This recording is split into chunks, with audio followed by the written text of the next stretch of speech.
শান্তির মূল মন্ত্র দুইটা, ঈমান আর তাকওয়া। ঈমান আর তাকওয়া। তাকওয়া মানে কি? তাকওয়া মানে আল্লাহর ভয়। তাকওয়া মানে আল্লাহর ভয়। এই তাকওয়া থাকলে কি হয়? আল্লাহ পাক রব্বুল আলামিন বলেন এই সুখ শান্তি আর সম্মান পাওয়া যায়, সুখ শান্তি পাওয়া যায়।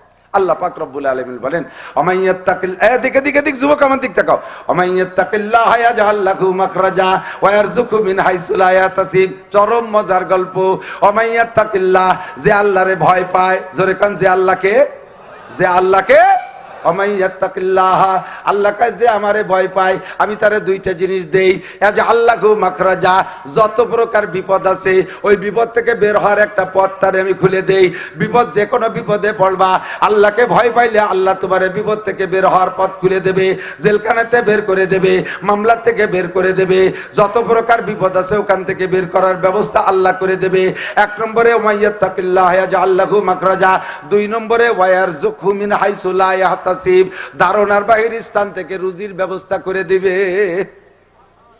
মুত্তাকিনকে আল্লাহ তাআলা সকল বিপদ থেকে বাঁচাবে, রোগের থেকে বাঁচাবে, শোকের থেকে বাঁচাবে, আরে পুলিশের থেকে বাঁচাবে, ডাকাতির হাত থেকে বাঁচাবে, সন্ত্রাসের হাত থেকে বাঁচাবে, সরকারের নির্যাতন থেকে বাঁচাবে। ভিতরে খালি তাকওয়া থাকলে হয়, যা প্রমাণ করছে আফগানিরা, যা প্রমাণ করছে পিছনের অনেক অনেক ইতিহাস। একেবারে একটা তাজা খবর আপনাদেরকে শোনাই, এদিক লক্ষ্য করেন। যার ভিতরে তাকওয়া আছে আল্লাহ তাআলা তাকে রিজিকেরও উত্তম ব্যবস্থা করে এবং তাকে বিভিন্ন প্রকার বন্দিত্ব থেকে আল্লাহ তাআলা খালাস করে। আপনার উলামায়ে কেরামের কাছ থেকে শুনে থাকতে পারেন অথবা আমার কাছ থেকে শুনে থাকতে পারেন। তারপরে এসে গেলে পুনরাবৃত্তি করি। হযরত আব্দুল্লাহ ইবনে মুবারক রাহমাতুল্লাহ আলাইহি, নাম কি? আব্দুল্লাহ ইবনে, একটু মস্ক করেন, একটু মুখস্থ রাখেন, বাড়ি যে গল্পটা কইেন, চার দোকানে ওই জরিনে সকিনের গল্প না কই এর একটা গল্প শুনে দিয়েন মানুষকে, ইনশাআল্লাহ কিছু না কিছু পরিবর্তন আসবে। আল্লাহ কবুল করুক, বলেন আমিন। আব্দুল্লাহ ইবনে মুবারক, আরবিতে আমরা বাংলায় যদি কের পরিচয় দিতে যাই তাহলে বলি কি, খালেক মোল্লার ছেলে জামাল, আগে বাপের নাম কইয়ে তার ছেলে, ছেলের নাম পরে কয়া লাগে, ঠিক না? আর আরবিতে বলতে গেলে আগে ছেলের নাম পরে বাপের নাম। আব্দুল্লাহ ইবনে মুবারক অর্থাৎ মুবারকের ছেলে আব্দুল্লাহ। এই আব্দুল্লাহ রহমাতুল্লাহ আলাইহি কত বড় বুজুর্গ, কত বড় আলেম, আল্লাহু আকবার। ইমাম বুখারী রহমাতুল্লাহ আলাইহির উস্তাদ, ইমাম বুখারীর উস্তাদ। সারা পৃথিবীতে সাহাবা তাবেঈনদের পরে আয়েশা আব্দুল্লাহ ইবনে মুবারকের মতো অত বড় মুহাদ্দিস হয় নাই। আমি শাইখুল হাদিস, আপনাদের মাগুরা মাদ্রাসা শাইখুল হাদিস আছে, কালুখালী কালুপাড়া মাদ্রাসা শাইখুল হাদিস, হাটহাজারী, পটিয়া, বাবুনগর, জিরি, নাজিরাট, লালবাগ, ফরিদাবাদ, মালিবাগ, যাত্রাবাড়ি, গহরডাঙ্গা, সারা পৃথিবীর সমস্ত মুহাদ্দিস শাইখুল হাদিসদের উস্তাদ। উস্তাদের উস্তাদ এভাবে যাইতে যাইতে যাইতে যাইতে খেপলা জালের মতো, খেপলা জালের মাথা অনেক দূরই না, নিচে অনেক দূরে, আর উপরে যাইয়া একটা রশির সাথে বাঁধছে, একের গোড়ায় এক সুতোয় চলে গেছে। এই যে সুতোর সাথে যে পুরো জাল মিশে গেছে ওই সুতোটা হলো আব্দুল্লাহ ইবনে মুবারক বুজুর্গ। একবার হজে যাচ্ছে, একটা গল্প ওনার সম্পর্কে একটু কয়ে দিই। উনি একবার হজে যাচ্ছেন, তো ধনী মানুষ ছিলেন, বিশাল ধনী, ধন সম্পদ আসছে কোত্থেকে একটু পরে শুনবেন। এই বিশাল ধন সম্পদের অধিকারী উনি যখন হজে যাইতেন, হাজি সাহেব যারা গেছেন হজে, এদিক তাকান, হজে অনেক ভিক্ষুক দেখছেন না এখনো? হাজি হাজি আছেন নাকি? নগদ হাজি উমরা করে আসছেন, বহুত হাজি আছে, তবে ভিক্ষুক আছে। তো ও দেশের ভিক্ষারও কোয়ালিটি বর্তমানে পাল্টে গেছে।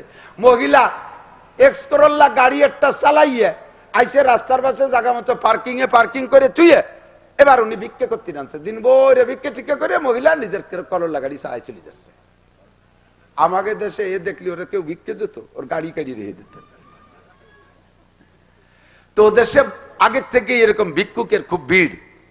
আব্দুল্লাহ ইবনে মুবারক রাহমাতুল্লাহ আলাইহি এইটা যাই না, প্রত্যেকবার হজ উমরায় যাওয়ার সময় উনি বস্তা ভরে স্বর্ণের টাকা নিয়ে যাইতেন।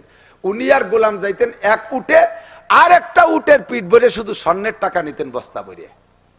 এবারে হজে যাচ্ছেন, যাওয়ার পথে মাঝ পথে যে যখন উনি তাবু লাগাইছে, একটা কলোনি একটা গ্রামের এলাকার পাশে গিয়ে তাবু লাগাইছে। তো রাত্রে রয়েছে, সকালবেলা ঘুমের থেকে উঠে দেখে ওনাদের তাবুর সামনে দিয়ে একটা যুবতী মেয়ে, চেহারার ভাবে বোঝা যায় যুবতী, কিন্তু শারীরিক গঠন আর চলনে মনে হয় যেন ৮০-৯০ বছরের বুড়ি। মেয়েলি কোনো গঠনই তার শরীরে নাই, শুকইয়া চামড়া হাড়ের সাথে লেগে গেছে, কুজো হয়ে গেছে, পরনের কাপড়ও একেবারে বেবস্ত্র পরিমাণ কাপড়। আচানক ওনার চোখের সামনে পড়ছে, দেখে মেয়েটা একটা মরা মুরগি হাতে করে কুজো হতে হতে হাঁপাইতে হাঁপাইতে খোলাইতে খোলাইতে হাঁটতেছে। দেখি বড় খারাপ লাগছে। খাদেম রে বলছে, দেখ তো এই মেয়েটা কে গেল, খবর নে তুই মরা মুরগি হাতে কেন? আল্লাহ, খাদেম যে বলতেছে, বোন একটু দাঁড়াও। বলছে যে তুমি কি, তোমার বয়স কত? বয়স যা বলছে তাতে 15, 16, 18 বেশি না। তো তুমি দিয়ে একবারে বুড়ি হয়ে গেছো। কয় না খাইতে না খাইতে বুড়ি হয়ে গেছি। তুমি এই মরা মুরগি নিচ্ছ কেন? কয় পরিবারে খাবারের কোনো ব্যবস্থা নাই, কঠিন অবস্থা, অভাব চলতেছে সংসারে। আমার আব্বা মা বিছানে পড়ে গেছে, ছোট্ট দুটো ভাই বোন, ওরা গতকাল থেকে হাঁটা চলার সক্ষমতা হারাই ফেলাইছে। আমাদের স্থানীয় সরকার আমাদের উপরে নিষেধাজ্ঞা দিয়ে রাখছে, যার কারণে দেশে হাজারো সম্পদ থাকতে আমাদের কিনে খাওয়ার মতো পয়সা নাই। আমাদের আয়ের উৎস বন্ধ করে, দেখেন না গাজা, সারা দুনিয়া জুড়ে সবকিছু আছে, গাজা আলাদের খাদ্য ইনকাম সোর্স সব বন্ধ করে দিয়েছে। এরকম জালেম সরকার আমাদের আয়ের সোর্স বন্ধ করে দিয়েছে। এখন আমাদের কোনো উপায় নেই। কত মানুষ যে না খেয়ে মারা গেছে। আমি যুবতী মেয়ে, আমার শরীরে মেয়েলি কোনো গঠনই নাই। এই আস্তে আস্তে ফিস ফিস করে বললে, তাও জোরে বলতে পারতেছে না, কেন্দে কেন্দে বলছে। খাদেম এসে আব্দুল্লাহ ইবনে মুবারককে বলছে, হযরত এই গেল হালাত। হুজুর বললেন, মেয়েটাকে আগে ডাকো, সকালে যে নাস্তা তৈরি করছে আগে ওরে খাও, সামনের পর ও তো খাইয়ে সুস্থ, ওরে খাওয়াইছে। এরপরে বলছে, বাসায় কয়জন? কয় 4 জন, তোমরা এই খাবারটা নিয়ে যাও। আর তোমার 1 বছর চলতে কয় টাকা লাগবে? স্বর্ণের টাকা বস্তা করে নিয়ে, সে আমল তো স্বর্ণের টাকার যুগ, আজ থেকে 1300 বছর আগে, 1200-1300 বছর আগে স্বর্ণের টাকার যুগ। তার 1 বছর চলতে যে টাকা দিলে কি কিনে খাইতে পারবো? হ্যাঁ তা পারবো, টাকা দিয়ে দিছে। তো বলছে যে শুধু তোমাদের এই অবস্থা নাকি তোমাদের আশপাশে কেউ? আমাদের কলোনি ভরি একই অবস্থা। আব্দুল্লাহ ইবনে মুবারক রাহমাতুল্লাহ আলাইহি খাদেমকে বললেন, আমাদের এখান থেকে বাড়ি ফিরে যেতে কয় টাকা লাগবে সেই কয় টাকা আলাদা কর। বাড়ি ফিরে যেতে যে কয় টাকা লাগবে ওই কয় টাকা আলাদা কর, বাকি টাকা এই কলোনিতে দান করে দেবো। হজে যাব না, আজকে এ সফরে হজে যাব না। আমার এই নফল হজের চাইতে আল্লাহর বান্দাদের রিজিকের ব্যবস্থা করে দেওয়া, এদের খাদ্যের ব্যবস্থা করে দেওয়া, এটা আমার উপরে বেশি ফরজ হয়ে গেছে। এটা আমার জন্য মুকদ্দম। সম্পূর্ণ টাকা কলোনি ভরে দান করে দিয়ে আল্লাহর বান্দা হজ না করে চলে আসছে। আল্লাহু আকবার। এই আব্দুল্লাহ ইবনে মুবারক রাহমাতুল্লাহ আলাইহি, আল্লাহ, উনার আব্বার নাম মুবারক করিম। যুবক খেয়াল করো, উনার আব্বার নাম, কন্ট্রাক্টর খেয়াল করেন, ঠিকাদাররা খেয়াল করেন, দোকানে যারা কর্মচারী আছেন খেয়াল করেন।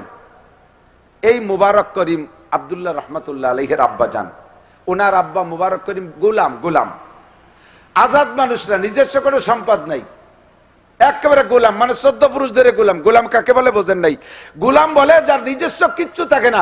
গোলামরে বিয়ে দেবে মালিকে, বাচ্চা হবে, সে বাচ্চাটাও মালিকে আরেক বাড়ি বেশি বেলায় দিতে পারে, বাপে ঠেকাতে পারবে না, মাতে ঠেকাতে পারবে না। গরুর মতো আপনার গাইতে বাছুর হইছে, বাছুরটা দুধ ছাড়ানোর আগে বেশি ফেলাই দিলি, বাছুরি গাইতে হাজারো কানলি, আপনি শোনেন না, বেশি ফেলছেন তো ফেলছেন। বাছুরটা রেখে মারে বেশি ফেলাই দিয়েছেন, বাছুরি কানতেছে, মা কানতেছে, আমরা খেয়াল করি না। সেম গোলাম বান্দির এই অবস্থা ছিল। তো এই মুবারক করিম এরকম গোলাম, মালিকের অনেক বাগান সম্পত্তি আছে, এক এক এলাকার দায়িত্ব এক একজনকে দিয়েছে। খেজুর বাগানের দায়িত্ব একজনের, পেয়ারা বাগানের দায়িত্ব একজনের, আঙ্গুর বাগানের দায়িত্বে মালি আলাদা, একটা বাগান আনার বাগান, এই আনার বাগানের দায়িত্ব দিয়েছে মুবারক করিম রে। একটানা 20 বছর ছেলেবেলায় দেশে এই অবস্থায় একেবারে ফুল যুবক হয়ে গেছে। এখন 20 বছর পরে মালিক অন্য বাগান ঘুরে দেখে, আজকে খেয়াল করছে যে মুবারক করিমের বাগানটা একটু দেখে আসি। এদিক মনে রাখবেন, মুবারক করিমের বাগানে যাই। তো মুবারক করিমের বাগানে যে বলতে, মুবারক লাব্বাইক ইয়া রাব্বি, আরবে রব কয়, মালিক আমি আসছি হাজির। তোমার বাগানে তো কোনোদিন আসি না, আজই মাত্র আসলাম তোমার বাগান। আমি অন্য বাগানেও যাই, খেজুর খাইতে গেলে, খেজুর বাগানে গেলে খেজুর চাইলে 1 নম্বর আজোয়া খাওয়ায়, পেয়ারা বাগানে গেলে তারা 1 নম্বর মিষ্টি পেয়ারা খাওয়ায়, আঙ্গুর বাগানে গেলে 1 নম্বর মিষ্টি আঙ্গুর খাওয়ায়। মুবারক তোমার বাগান থেকে আমাকে একটা আনার খাও। মুবারক করিম যাইয়া পুরো বাগান ঘুটে ঘাটে এত বড় আনার একটা লাল টকটকে ওইটা আইনে খুলে মালিকরে দেশে 2-4 দানা মুখে দিয়ে তার টকে চোখ দিয়ে পানি চলিয়েছে, নাক দিয়ে পানি চলিয়েছে। মালিক মুবারককে ধমক দিয়েছে, বেটা তুই আমার একটু মূল্যায়ন করলি না। সব বাগানে যাই, সবাই ভালো ফলটা খাওয়ায়, আর তোর বাগানে আছি তুই আবার টক ফলটা খাওয়ালি, তুই একটা মিষ্টি ফল খাওয়াবি না? মুবারক কান্দি দিয়ে কয়, মালিক আপনি রাগ করেন না, আপনার বাগানের কোন আনার মিঠি আর কোনটা টক তা তো আমি জানি না তো। 20 বছর আমি তো কোনোদিন জানি না যে বাগানের কোনটা মিঠে কোনটা টক। কেন তুই খাসনি? কাকা আপনি, আমি তো খাইতে কর নাই তো, আপনি তো আমার পাহারা দিতে কইছেন, আর আমার পাহারা গার্ডের দায়িত্ব দিয়েছেন, তার মানে অন্য কেউ যেন নষ্ট খেয়ানত না করে, আর আমিও আমার যেন খেয়ানত না করাই, সব খেয়ানতের থেকে তো পাহারা দেওয়ার দায়িত্ব আমাকে দিয়েছেন। কেউ রেখান খেয়ানত করতে দেয়নি, আমি এর থেকে খাইনি। আরে পাগল, পড়িয়ে যাওয়াটা তো ধরে খুঁটিয়ে খাতে পারিস, তাও তো বলেন নাই যে পড়িয়ে যাওয়াটা খাইতে পারবা। তোর কি খাইতে মনেও চায় না? মনে চায় না তাই কি হয় নাকি? খাবার জিনিস চোখের সামনে বড় লোকরা এসে আমার কাছ থেকে কেনে, তাদের পোলা পান্ডা ভাঙ্গিয়ে খায়, গাল বেয়ে বেয়ে রস পড়ে, আমি দেখি। আমার সে সময় মনে চায় না তা না, আমি 2-3 বার ইচ্ছা করেছি আনার তুলে খাবো। অন্ধকারে রাতের বেলা যে যখন আনারে হাত দিছে যে এইটা তুলে খাবো, যখনই আনারে হাত দেই তখন দেখি যে আল্লাহ আমার দিক চেয়ে রয়েছে। আল্লাহ আমার দিক তাকায় আছে, আমি আর আনার তুলতে পারি না। মুবারক করিমের মালিক কই, মুবারক আমি তো জীবনে আসি না, আর তোর মালিক, তোর বাগানে কেউ রে পাঠাইও না তোরে গার্ড দেওয়ার জন্য। তুই যদি আড়ালে খাইস তাহলে দেখবে কে? মুবারক করিম কয়, মালিক, বাগানের মালিকও আল্লাহ, আপনার মালিকও আল্লাহ, আমার মালিকও আল্লাহ, আনারের মালিকও আল্লাহ। আপনি যদিও না থাকেন, আনারে হাত দেওয়ার সঙ্গে সঙ্গে আসল মালিক দেখে, আর আমি সেখান থেকে আনার তুলতে পারি না।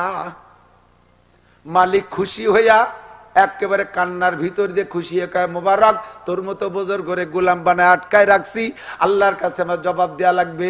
আজকে থেকে তোরে চির আজাদ করে দিলাম, তুই স্বাধীন। কন্যা সুবহানাল্লাহ। আজাদ বুঝেন তো? এখন মালিকও যে দামের, মুবারকও সেই দামের হয়ে গেছে। কন্যা সুবহানাল্লাহ। হ্যাঁ যুবক, কথা বলেন, এই যে সম্মান পাইলো, গোলামির থেকে আজাদি পাইলো, মাত্র 20 বছর আল্লাহর ভয়ে, মালিকের ভয়তে না, কিন্তু কার ভয়ে? মালিকের ভয়তে জিব্বারে কন্ট্রোল করছে 20 বছর। সম্মান বাড়ছে না কমছে? জোর হলো না? সম্মান বাড়ছে না কমছে? সম্মান বাইরা গেছে। এবার গোলামির থেকে আজাদ হয়ে গেছে। মালিক বাড়ি যায় স্ত্রীকে বলতেছে, আজকে একটা ভালো কাজ করে আসছি। কি করছেন? মুবারক করিমরে আজাদ করে দিছি। তার এই আখলাক, তার এই তাকওয়ার ভিত্তিতে আমি আর তারে রাখতে পারলাম না, তার আজাদ করে দিছি। স্ত্রী কান্দিয়ে দিয়েছে, আপনার ধন সম্পদ কিছু থাকবে না, সব চোর চুট্টায় ভরা।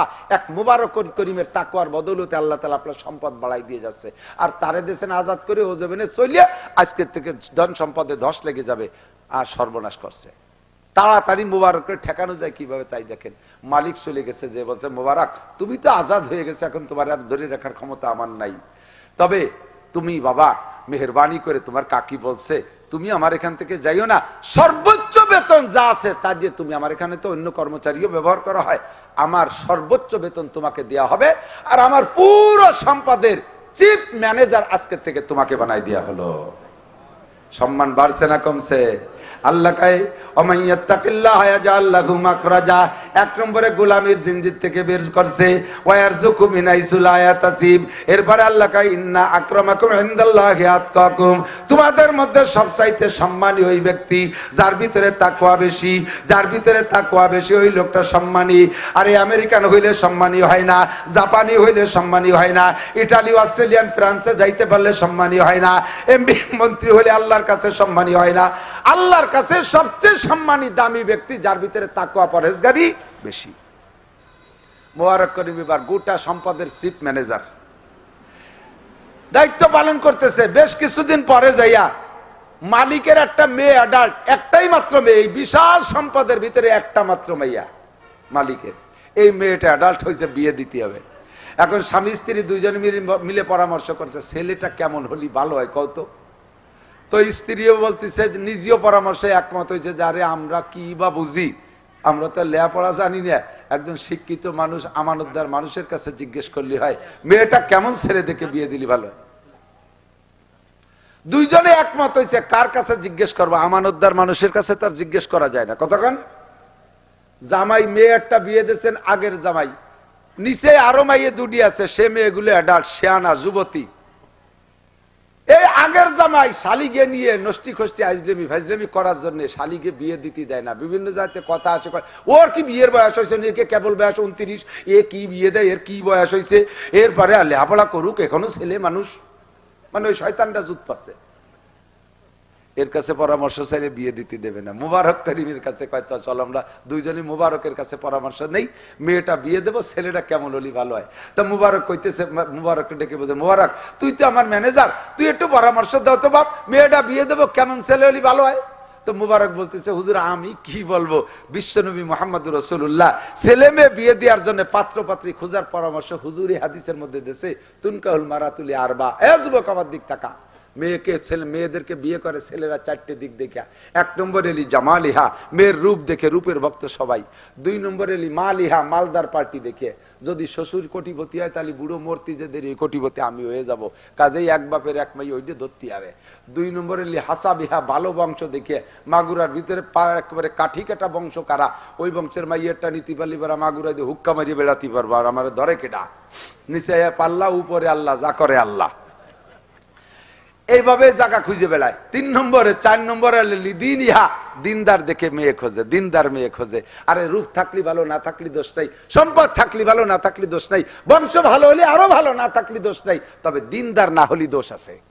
কাজেই ফাজফার ফি জাতিদ দ্বীন, মেয়েটা নামাজি কিনা, তাহাজ্জুদ গুজার কিনা, পর্দা নেশিন কিনা। এই দেখেন সেম উল্টো দিক যাইয়া ছেলেদের ভিতরে চারটে গুণ দেখা যেতে পারে, তার ভিতরে অন্যতম হলো ফাজফার ফি জাতিদ দ্বীন, দিনদার খুঁজে দিয়া উত্তম হবে হুজুর।